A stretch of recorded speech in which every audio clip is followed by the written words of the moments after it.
Welcome to Moving the Needle, the podcast packed with digital marketing strategies crafted exclusively for med spas. If you're looking to draw in more patients, grow your revenue, and level up your business, you're in the right place. This show is your inside track to scaling smarter. Get ready to glow up and get your injection of med spa marketing strategies with your host, Chris Fink. All right, so here we are. We have a really special edition for you today. Today, we're a little bit off our normal format. I'm actually on location in Bay City, Michigan at Pure Med Spa. And with me is Paige Woodruff and Denise Zolinski. They're the founders of Pure Med Spa.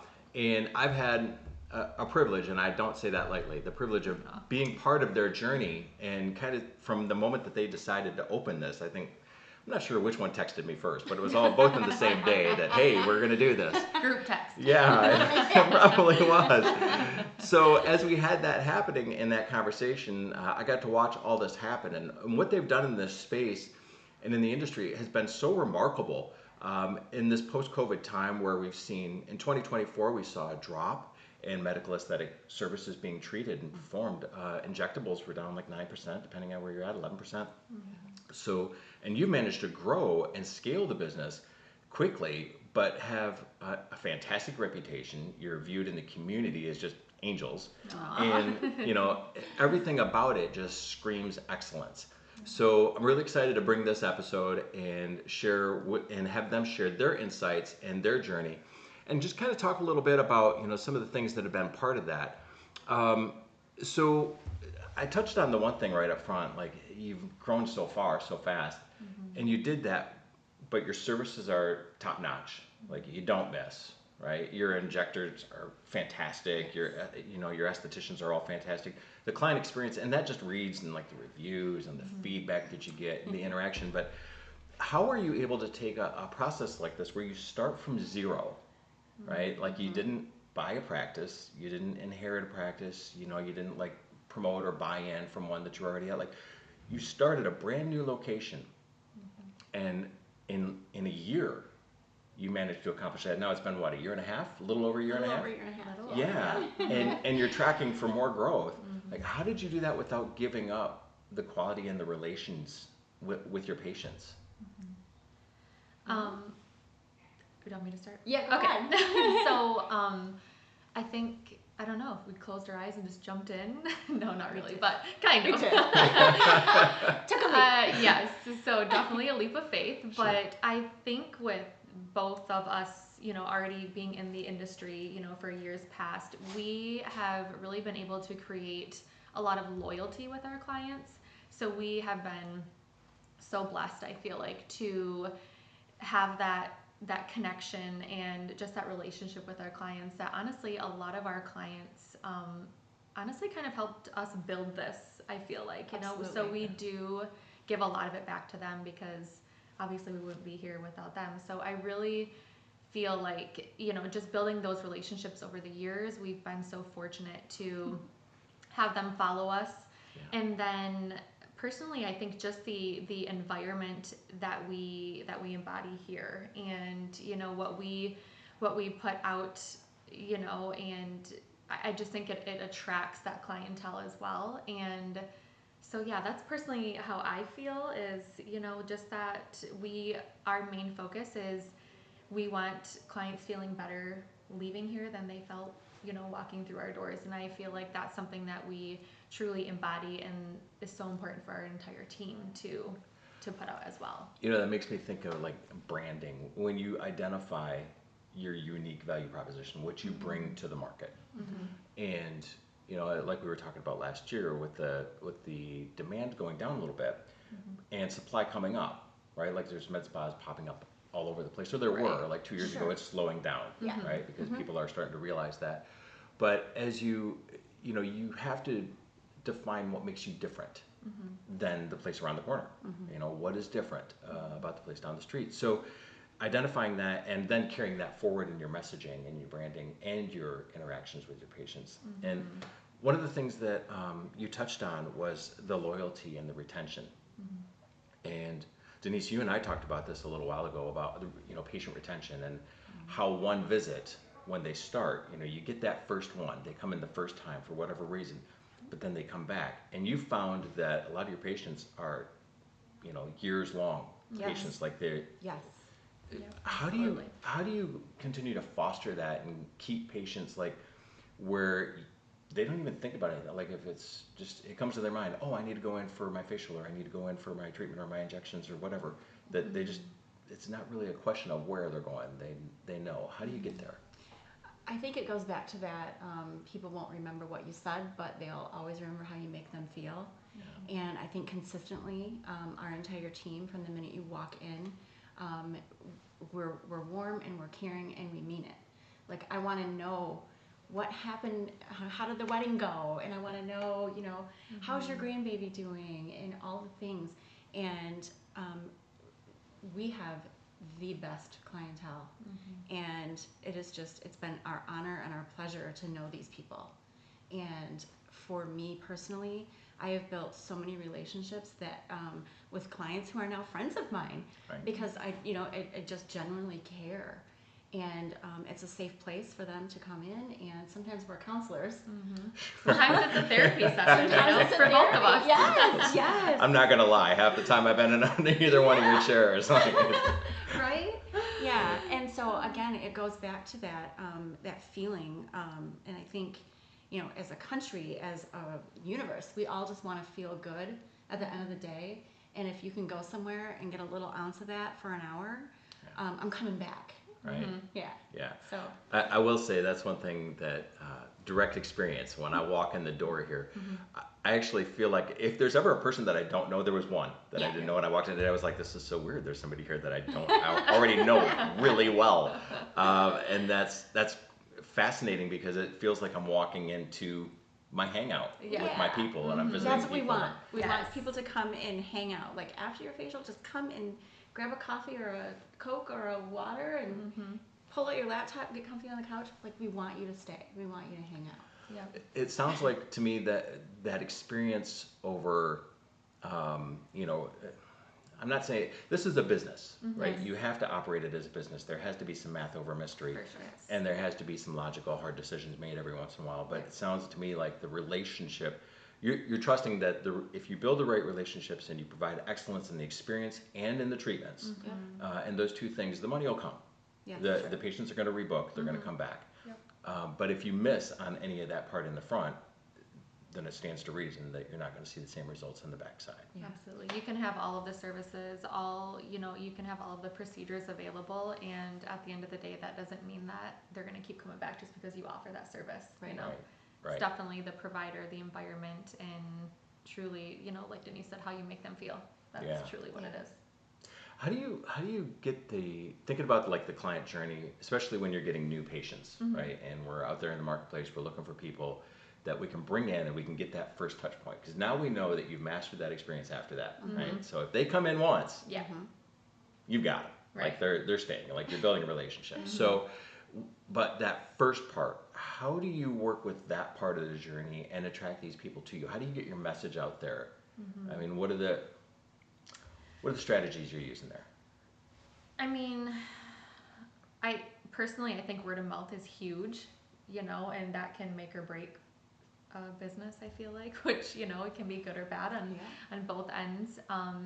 But, I think our word of mouth is huge. Our marketing, our reviews, all of the things, there are a lot of times when, we'll get someone from the Thumb, or someone from, an hour and a half away, or someone who used to fly out to their girl in Nashville and, now they're here. So I think, just word of mouth is huge. That online presence is also huge, especially nowadays, right? With social media and all the things, you have to be out there. And, a lot of times we're like, how did you find us? And, it's like, oh, I just did a Google search and you guys had great reviews, and, I read through all of your stuff and it looked like a great place to be, and all of the things. So I definitely think our online presence, our reviews, word of mouth, is is huge for us. It is. So I don't know if there's anything to add there or. Yeah, no, it's a pretty big part of the marketing system. Denise, did you have anything on that?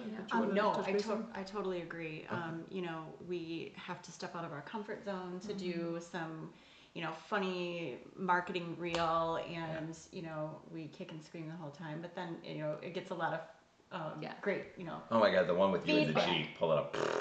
My daughter still watches that. She's like, Mom, why were you being mean? I'm like, it was a video. It was a joke. It's so funny. Yeah, that's she great. loves rewatching that on my phone. I'm Yeah. like, I should send that to every other med spa out there because they'd be like, for real. know. That's how it goes.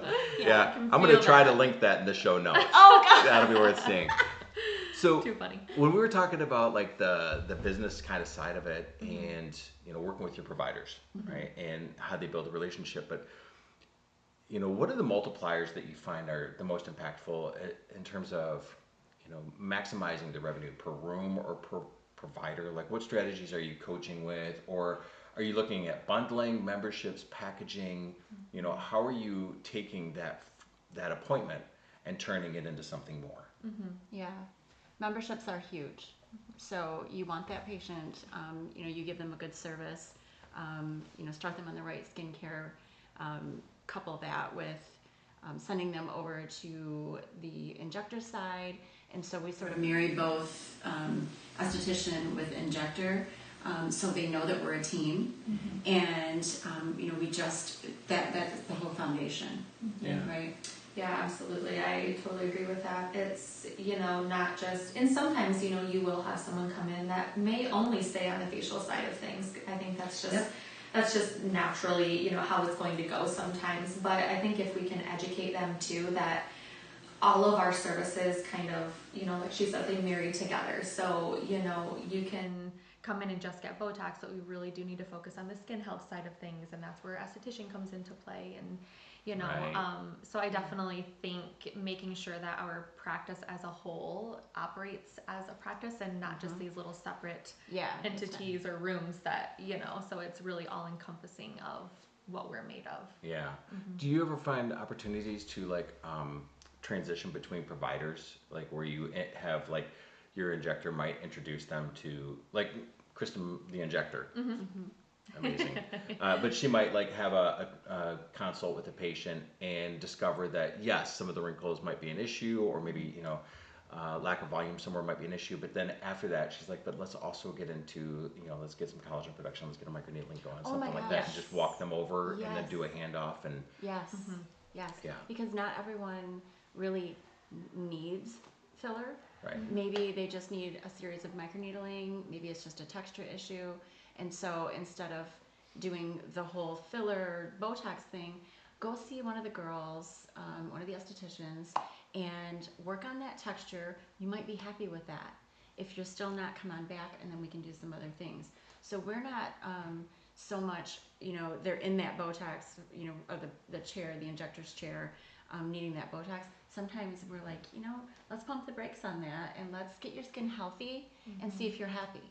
And so we're not, you know, we don't want to push certain things. We, you know, our whole basis is skin health, and increasing that patient's confidence. So if it's filler, if it's, you know, something else, you know, we just kind of navigate the patient where we think is best for them. Yeah, and I think it kind of goes back to that like retention side of things. You know, like I feel like people appreciate that. People appreciate when you tell them no on something. They you know, do. they're like, wait, what? You're not gonna like have me buy 10 products right now and get Botox and filler and you know, it like really creates that trust with them too. And I feel like they appreciate when we're like, you know what? Nope, we're not gonna do that today. We're gonna do a little something different. You know, we're gonna start you slow. We're gonna start you here.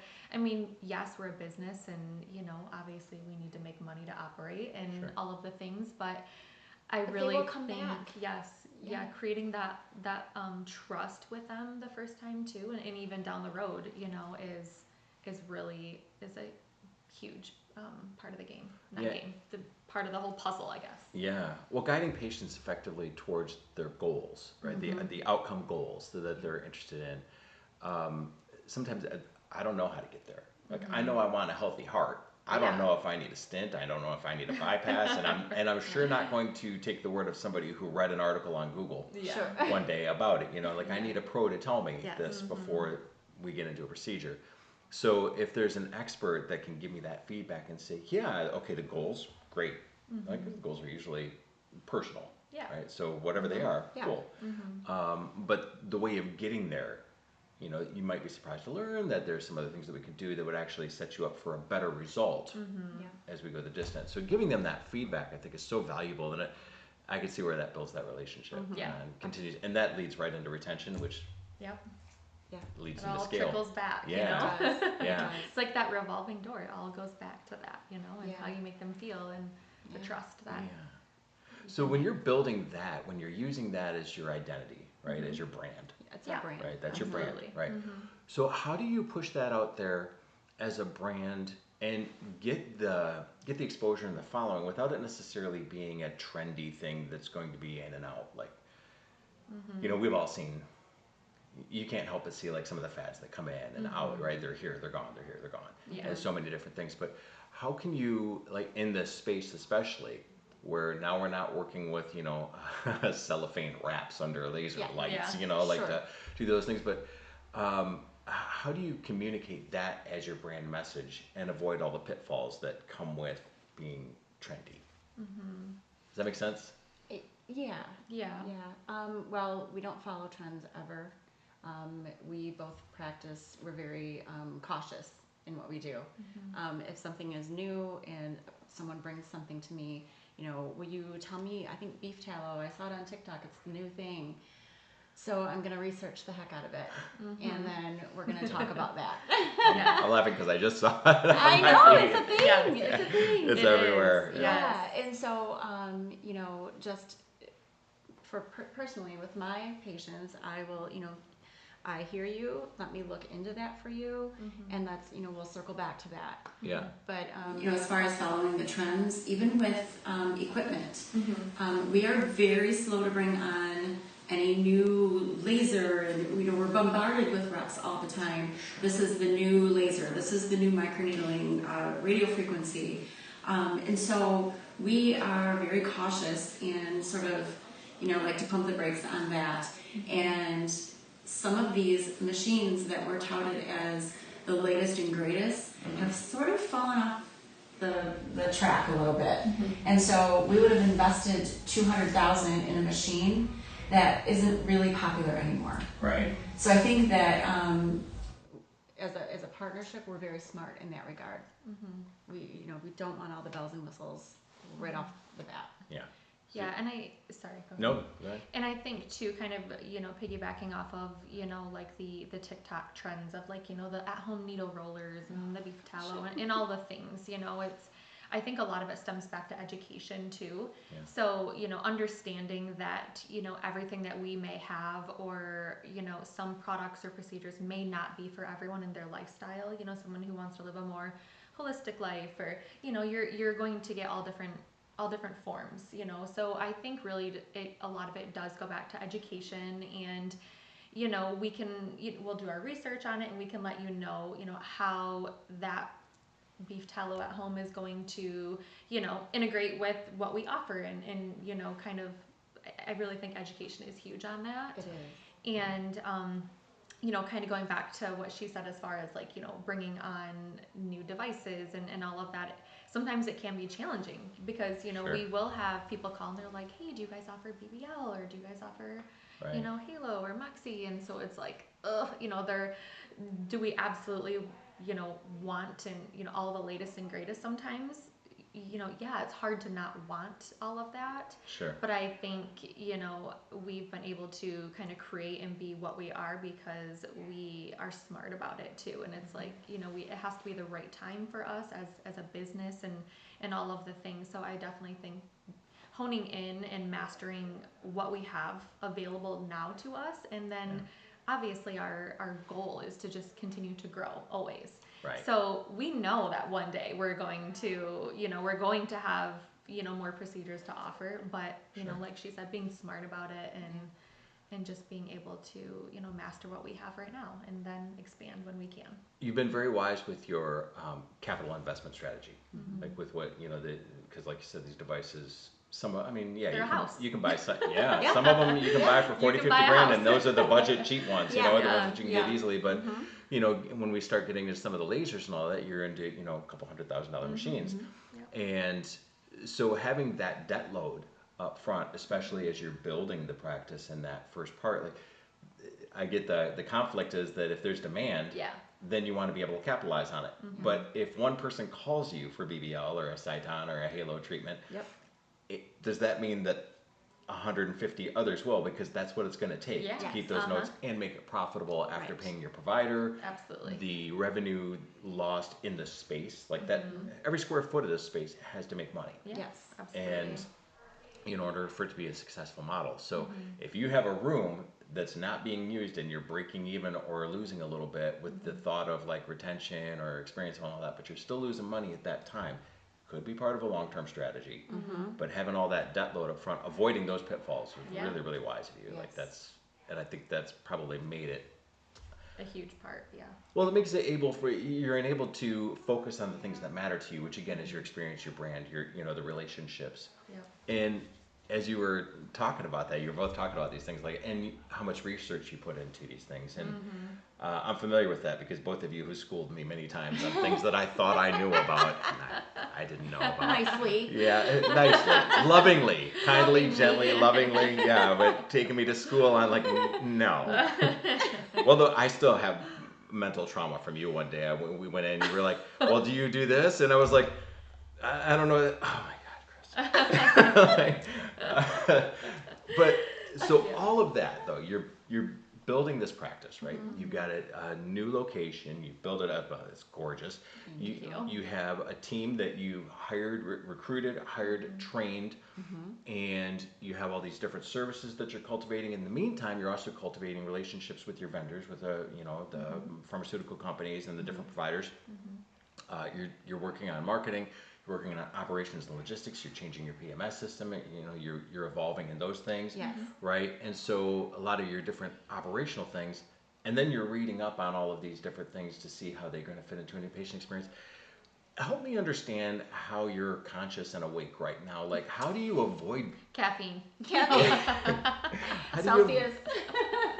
How do you avoid burnout in this role? Like, now you do have an advantage in that I see a lot of practices out there that they don't have partnerships like this, where it is like you two are the healthiest partnership I've ever witnessed. Like you can you're like that iron sharpens iron type of mentality, like, and one of you can't be a marshmallow in that relationship because it just doesn't work out. But you also just completely love each other and have each other's back, but you trust each other and you collaborate on things. It's not a power thing. There's no any of that, but you're both putting so much into it. How do you stay mentally and family oriented and healthy? Because I know you both are. I know you both personally well enough to say that their families are like some of the luckiest people I know. I just dream of that type of thing. It's beautiful. So how do you manage all of this and that?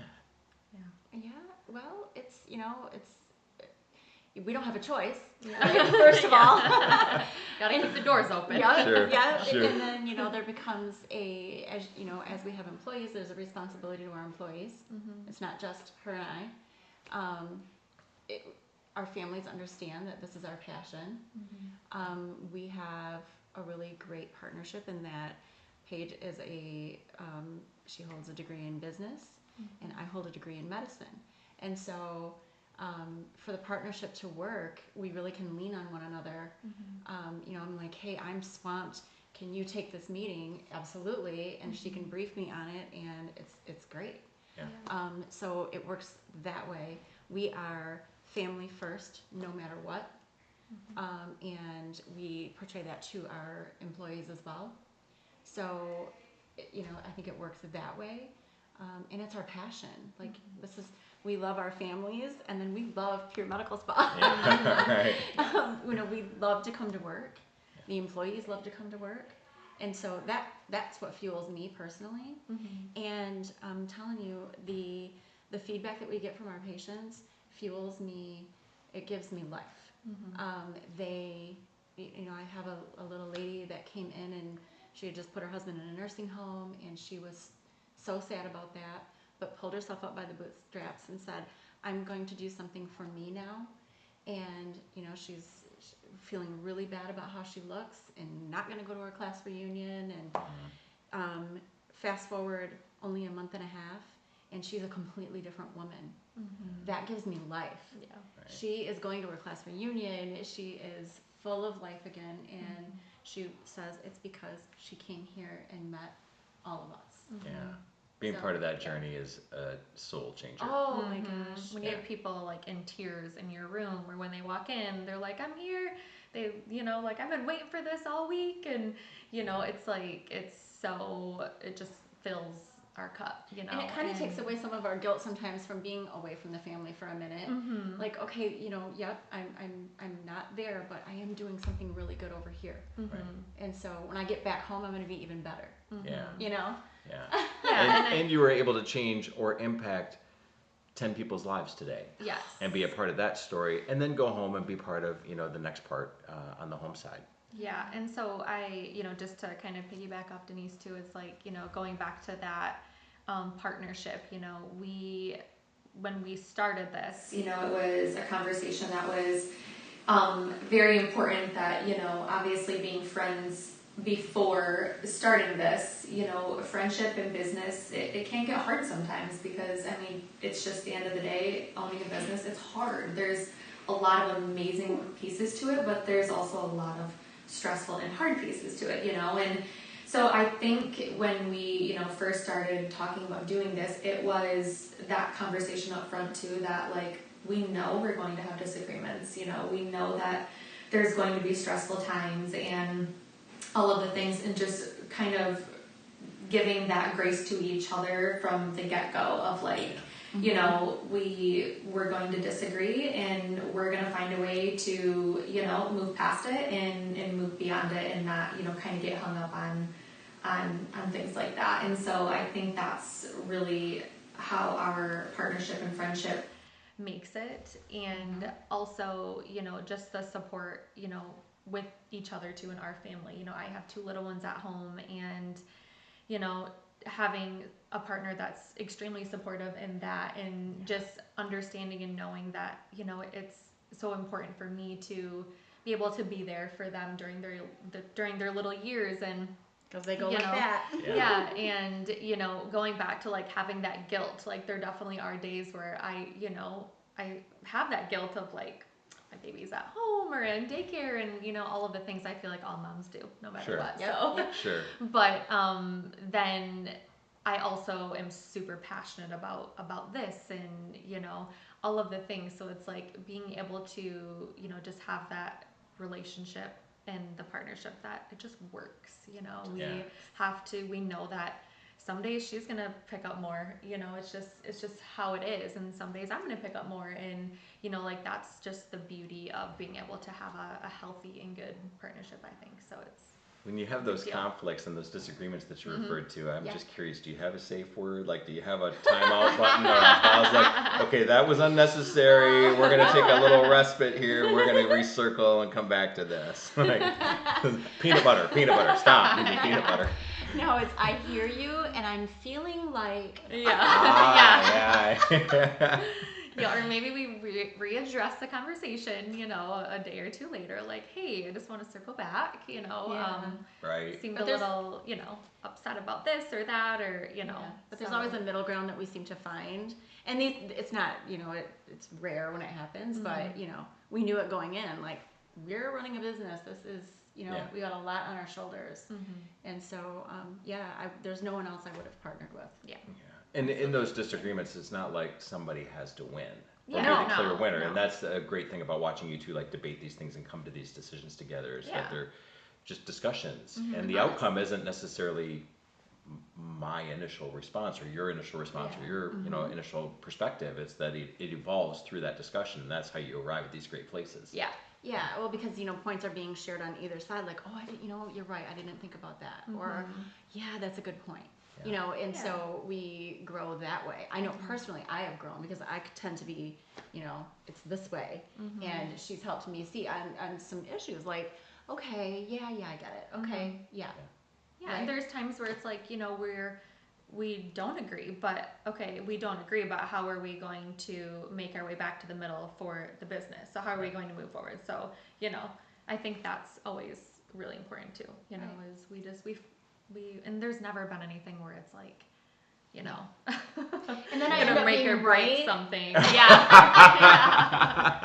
There it is. kidding. There it So is. she goes down There it kicking is. and screaming, and I'm like, no, we're doing it this way.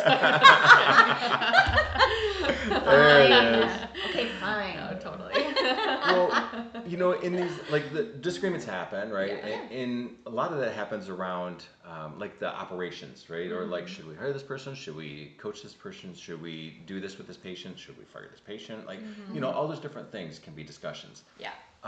But how do you manage, like, some of the outside things with, like, say, bad reviews or unhappy patients? I mean, it's eventually going to happen. Yeah. Like, Yeah. everybody runs into the odd Oh, one that's yeah. just there's no making them happy. Like, so what's your process internally as the business for addressing things like that? Yeah. Well, I mean, we, immediately talk about it. There hasn't been, there's been maybe a couple, and it, wasn't really big issues. So we really haven't ran into anything major yet. Not saying we won't. Right. But we, we talk it through and pretty much instantly agree. Like, okay, this is what we're gonna do. At the end of the day, that patient thinks he or she is right, and we don't want them to go away feeling unheard or unseen. So we just, basically kind of give in. I mean, right? Because for me, it just takes the stress. It's gone. Right. Okay, that was a little bump in the road, and we cut ties, and it's all good. Yeah, and I think it's natural at the end of the day. Like, we aren't going to please everyone. I think that's just life, and just remembering that as much as we want to be for everyone and the place for everyone, unfortunately, we won't always be that perfect fit for them. Sure. As much as we embody that and want that to our core, it's just the inevitable, So I really think just doing what we can to make them happy, whatever the issue may be, we will do what we can to fix it and, to make you happier, but maybe at the end of the day, we just aren't the right place for you. And I think that's okay. It's I so don't okay. think that you are always going to be the person for everyone. And so I really think it's just how you manage that unhappiness, how you meet them and where you meet them, and kind of how you move forward with it. And so it might just be, this is what we can do for you, but at the end of the day, maybe we just aren't the right fit for you too. Right. It's a really healthy way to approach it, and it makes me think about something as business owners, right? You're always like, I mean, any business starts and ends with sales, right? Yeah. And so now we can go through all the different things, like, we're not in the sales business, we're in the people business. True, but it's still A business. like it's a business, right? So sales is the core fund. So a lot of times we get caught up in this trap of, like, we need to get every sale we can, even if we know it's a bad fit.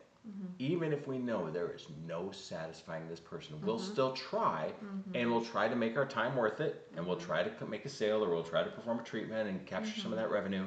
And a lot of times we're just wired that way. Yeah. But there's a thing that I came across in another thing with a client where it was the 20-60-20 rule, right? So 20% of your patients are going to be the most amazing patients in every possible way. Yes. They walk in, you love them. Yeah. They don't argue about price. They don't ask for discounts. You make good margins on them. You make like everything's right. It's just, it couldn't be a better patient. They're ideal. Yeah. Ideal.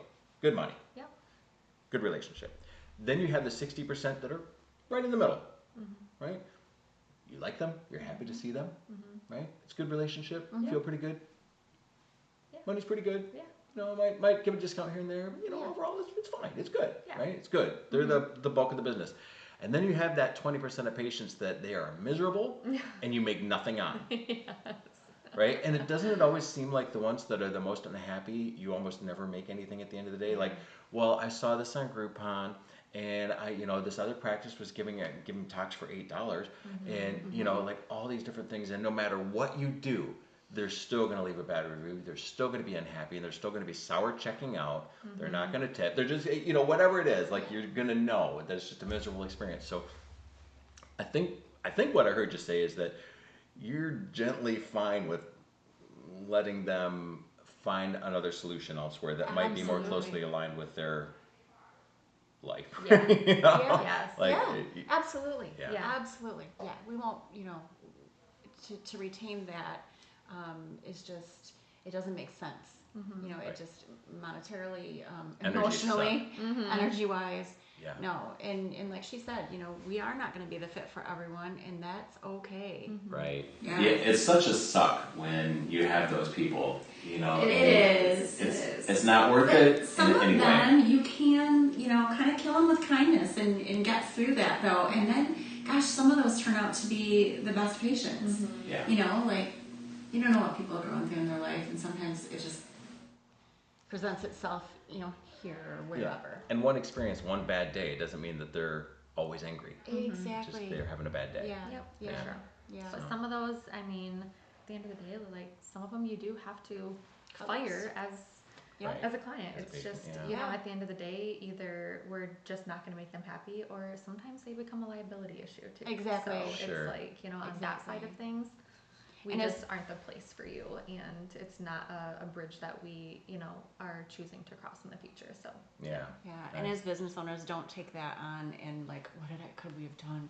I mean, there's a little bit of that, but don't take it personally. yeah. It is not, your foundation. Yeah. It's just, one of those things. It's hard to do when you're so passionate about it. This It is your is. baby. It If is. you feel like it's What do you getting mean slighted, you don't love us? right, exactly. Yeah. Yeah. Well, thinking about like the operational side of things, like some of the viewers on this, they're going to be people in this business, like trying to figure out how to make their med spa as successful as you've made yours.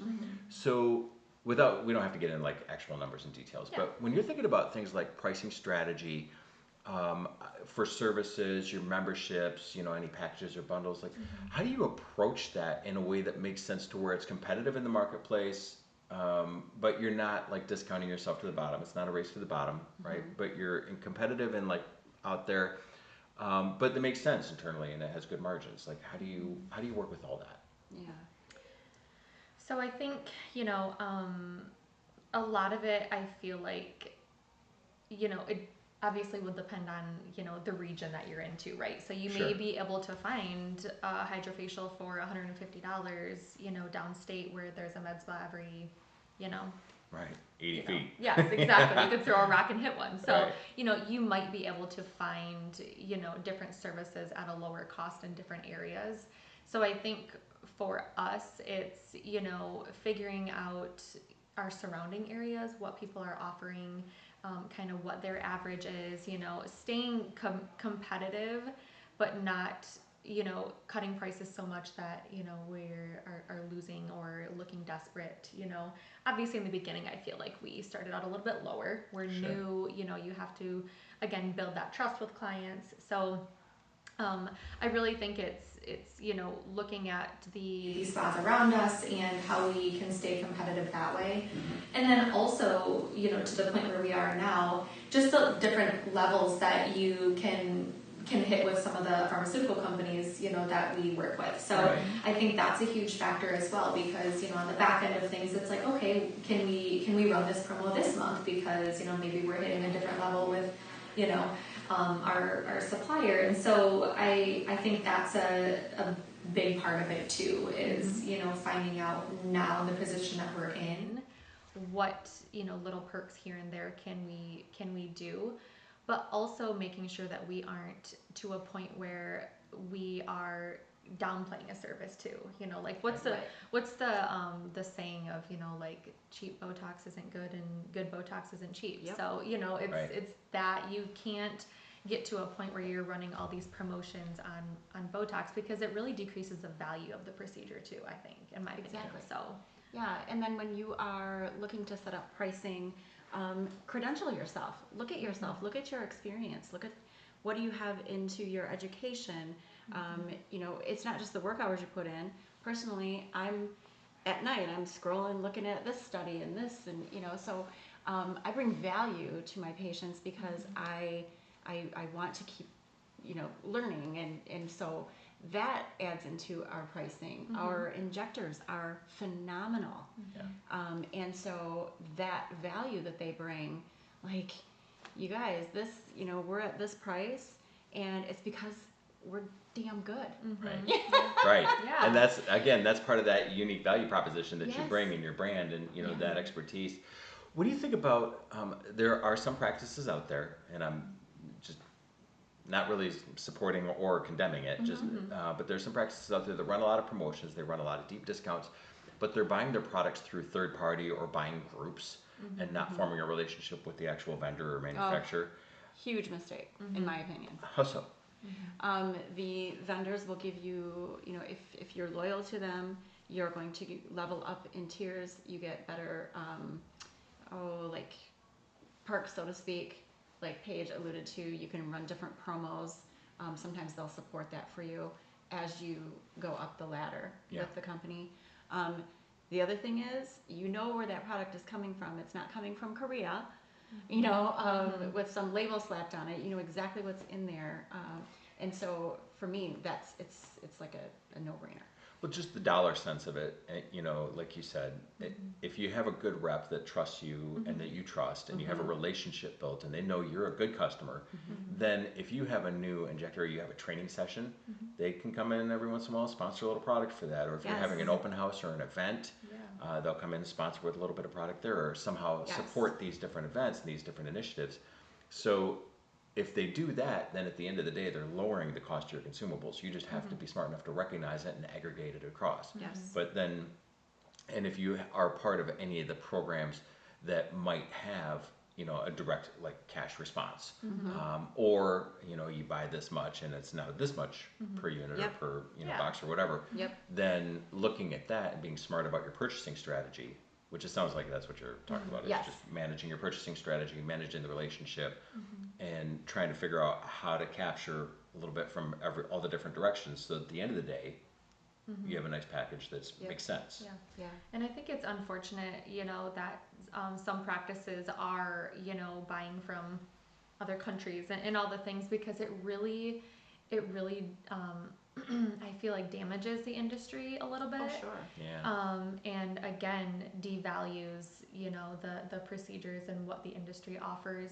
And, going back to, building those relationships with our suppliers, creating that relationship is huge, because they want to support you just as much as, you also are a huge factor of their goals and their performance within their company. And so I think if you can build a good relationship, they're willing to help you too, because your growth is their growth, and Absolutely. I think that's huge for a business as well. Yeah. Yeah.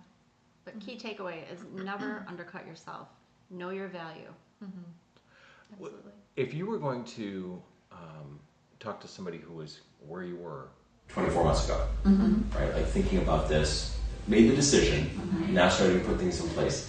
If you could go back and talk to the Denise and Paige of 2 years ago, as somebody starting this up, what are some of the key things that you've learned that you would want to make sure that, would somebody have told me this? What could you share with anybody out there that's kind of in that part where they're just starting to build, they're just starting to get into the groove of this? What are some of the key lessons that you think everybody should know? That's tough, because everything we've done has been very calculated. We're very cautious. We're kind of the toe-in girls. It seems like we went all in for this. We did. But then we're like, pump the brakes, and we're going to be smart about this. And so, really, I don't know what I would tell us. What do you think? I think just being confident in your decision and who you are and what your goal, your values, what you want your practice to embody. And I think that's what made us so confident in doing it, is knowing who we are and what we want, and the relationships that we built prior to making this leap. I think that's where a lot of our confidence came from, Yeah. is going back to, her and I being in the industry, prior to this jump, is we created a lot of loyalty. And so I think, that was kind of, always in the back of our head. We have such good clients, and they, they'll follow, they'll come, and, we're going to get so many great new ones. And just, honestly, just being confident and really fully knowing what you want your practice to encompass and to be. I think that's, for me personally, there's a lot of scarce and unknown and holy heck, what are we doing? But and we laugh about this. We are so kind of stay in our lane, head down, and just go that we'll be hitting milestones, and our vendors are like, hey, you guys are doing these are your numbers, this milestone you hit, and we're like, what? We did? Yeah. Oh my gosh, cool. Great. Yeah. But keep going. Yeah. So just the advice would be just do that. Stay in your lane, remain focused, and just execute on a daily basis. Yeah. That's great advice. Yeah. Don't there's a lot of noise out there. Well, this spa's doing this, and this one's doing this, and did you see this and that? Nope, don't care. Here we go. So there, tune out the noise. That is great advice. Yes. Yeah, pretty much for everybody. But especially in the business world, and as you're thinking about where do I stand on the competitive edge, and how do I get market share, Doesn't and all matter. that. Go. Just do your thing, and the rest will work through. Just work with a strategy and have a plan, and then execute. Like you said. Last question, and then we can because I've taken so much of your time, and it's so valuable. It's been fun. Where do you think the industry is going next? Med spas have evolved, right? If we think about 15 years ago, a med spa was basically Botox and a chemical peel. Yeah. And now we've got so many different options. We have new things coming both with topical treatments and semi-invasive treatments, but then and some dermal treatments. But we've also got the internal health and how we're treating the skin. Where do you foresee this going in the industry? What are some of the next things that we can look for that you have your eyes on? Yeah. Right now we're really focused on exosomes. Okay. So I think regenerative aesthetics is where it's going to be. Okay. It's not so much just filling. It's putting something in. It's building from the bottom up and regenerating things. So it's a really, really exciting time in aesthetics. Yeah. For that sort of thing. I am so excited about what's coming. I also think for a business practice side of things, we kind of mentioned earlier about wanting to bring on a laser. So that's kind of in our scope, for the future, we'd like to bring on a bigger platform, if you will. So definitely hoping to be able to do that within the next 6 months to a year, just kind of seeing where we're at with things. I think as far as the industry as a whole, it's there's always good and bad to growth. I feel like sometimes Sure. It's amazing because it's always evolving, which is awesome. Right. Continued education is huge with that too. So not just jumping on the bandwagon of, the latest and greatest, what's new, but really, continuing education for us because, obviously, as you're aware, we're both providers and the business side of things. So making sure we're staying up to date and, the education of everything. And then our injectors, our entire team, making sure that they're being educated on what's new and, all of the things. So, I think it's exciting that it's always evolving, but it also can be a little frightening too, as far as oh man, are we missing something? Or, I feel like you're always trying to figure out how to be better. So I think it's all good stuff. And because if you're not doing that, you're not growing, right? Yeah, for sure. And it's okay to be scared. It's okay, embrace it, go with it. Take the leap. Well, growth comes on the other side of conflict. Yeah. Right? I mean, there always has to be some, and it doesn't have to be a combative conflict, but there has to be some type of challenge that you have to break through in order to realize growth. It can be that disagreement that you two had, or it could be the decision about what the device is going to be, but that you're so intentional. Do you have a time frame that you usually like, if something hits the market and you're like, ooh, this is all the rage now, that everybody's talking about it and it seems to be going viral. How long do you sit there and kind of watch and research before you start thinking, maybe we should consider integrating this into our practice? A long time. Yeah, I was gonna say, honestly, with new things, I don't feel like we really jump into it, to be honest with you.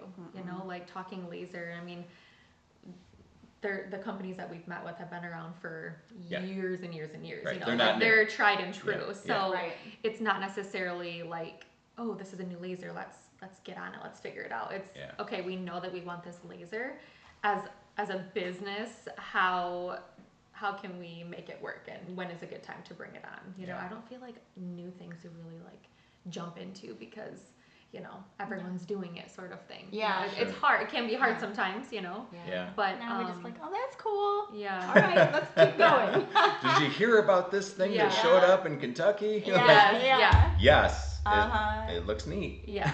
I think it goes back to also how far we've gotten with what we have. Yeah. It's like, we don't have all of the pretty devices and everything. I mean, we have a great, procedure base, but just reflecting back on like, dang, we did that with this, you know? Right. And so it's like, That's pretty sometimes awesome. it's hard to, like we're doing good and we gotta hone in on this, but then it's hard to not. You have a couple less hammers and screwdrivers in your tool belt, and you still built a house. Yeah. Or a palace. And now, really quick on this one too, because it just popped into mind. Yeah. I was thinking about Kentucky, and it's because I was on a call with somebody in Kentucky yesterday, and then I was on a call with somebody in Washington, somebody in Florida, and then I think I had another call yesterday with somebody in New Mexico. So the environment is so different in a number of ways. The legal regulations for managing and operating and working within a med spa vary state to state, as well as like the climate that you're dealing with for the skin conditions of your patients. Yes. So what do you think are you happy that you wound up in Michigan? Would you have chosen another state? Is there a benefit or something that makes you think that certain parts of the country are the best ones to operate in? Yeah. No, just know your state laws, who can perform what procedures. You can buy a $200,000 machine and find out that an esthetician isn't allowed to run it in your state. Right. Then what? Yeah. So do your research. It's huge. Yeah. As far as climate, I tell people chemical peel all year round. People do it in California. Right. People say, oh, it's sunny in Michigan. In the summer I don't want to chemical peel. Well, do it because they do it in California year round. So you're fine. Yeah. That's why you have wear your sunblock. sunscreen. Yeah. Let's go. That's great. Yeah. Yeah, I think, are we happy that we wound up in Michigan? If you ask me in January, February, probably not. No, I'm just kidding. Right. Yeah. No, but in all honesty, I think this is like the perfect place for us too, especially where we're at. It's not oversaturated, but we have a great clientele from all, like I said, we get people from the thumb. So there's room for everyone, but we're not to the point where we're at, we're so oversaturated. And I think that was a huge advantage to us too, is that we, kind of came into a place in the market that, there's some for sure, there's always going to be, but not in a place where there's, you can throw a rock and hit one too. So I think where we're at is great. And I think that's a big part of. Look at your demographics before opening, see who's around, what kind of business are they doing. Sure. And that is something too, speaking back to who's around, is when we look at a new device or whatever too, we're like, so who's the closest one to us that offers this? Sure. I think that's always a number one question with us, how much does it cost? But but who around us is also doing it? Right. I think that's huge. Right, because if there's a device in every one of those places around the block, then is it really worth the investment? Yes. Yeah. And tough questions to ask, but really important to answer. Yeah. Definitely. Yeah. Well, thank you both so much for your time today and for doing this with me and taking the time today. Now, in the show notes, I'm going to have the booking link. So if anybody wants to come in and see these two, or anybody here, if you're watching and you need a treatment and you're in Michigan or you're willing to fly into Michigan, then come see them. So the links will be there. If there's another spa owner or a manager out there that just has a question about that, are you open to a DM or a quick message or an email absolutely. that Yes. could lean into you? So where's the best place to reach you? Would you like that like an email? Just come through the website, LinkedIn? Probably email, yeah. Okay. We both, look at that and everything. So yeah. Great. So we'll Email put or that. socials or, that's totally fine too. Perfect. Well, we'll put that in the show notes.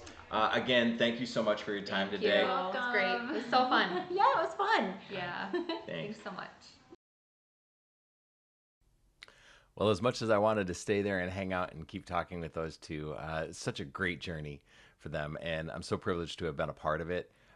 That they're scaling towards multiple seven figures inside of 18 months is truly remarkable, especially in the current conditions and environment. So competition's springing up everywhere, and they're doing it. They're doing a great job. They're building their brand, and they're carrying their message, and they're really just believing their faith in who they are is unshakable.